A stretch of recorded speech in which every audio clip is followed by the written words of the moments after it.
First Alert 6 Storm Week coverage continues. Meteorologists utilize a wide variety of tools to track severe storms, but there's only so much they can see on a computer. That's why storm chasers are essential to be the eyes and ears helping keep the public safe. Meteorologist Bo Fogel describes the dangers of storm chasing and the challenges they face today. Severe weather season has officially begun as numerous outbreaks have created violent tornadoes across the Midwest, including right here in the metro.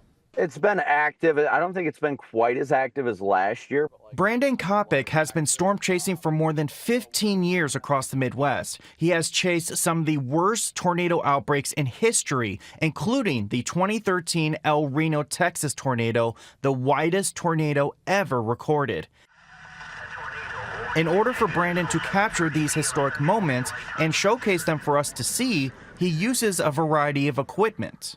In my vehicle is set up much like one of your guys' news vehicles. I've got a bunch of cameras. I've got a laptop mounted in the center of my vehicle. Below that is a police scanner that I listen to local frequencies if there's any damage or anything like that in case people need help. Even though Brandon is an experienced storm chaser, there are many dangers that come with the job. The biggest risk in storm chasing and what I do is driving. It's always the risk of another driver not paying attention or something like that that could end up yielding a car accident or something like that. So you have to be very well aware of your environment, not only the storm, but everything around you.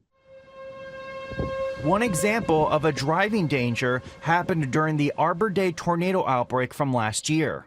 I was going through Elkhorn right as the tornado was coming through, and actually one of the weird things about it was law enforcement was actually blocking off the road. Even though law enforcement was doing its job in keeping the public safe and away from the tornado, the unexpected still happened during stopped traffic.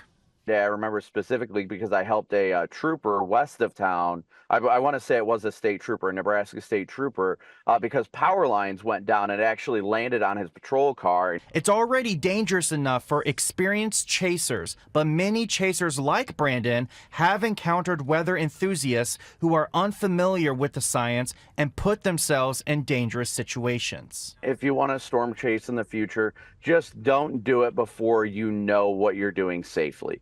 There's really power in the knowledge of understanding why everything happens the way that it does. In the studio, I'm meteorologist Bo Fogel, First Alert 6.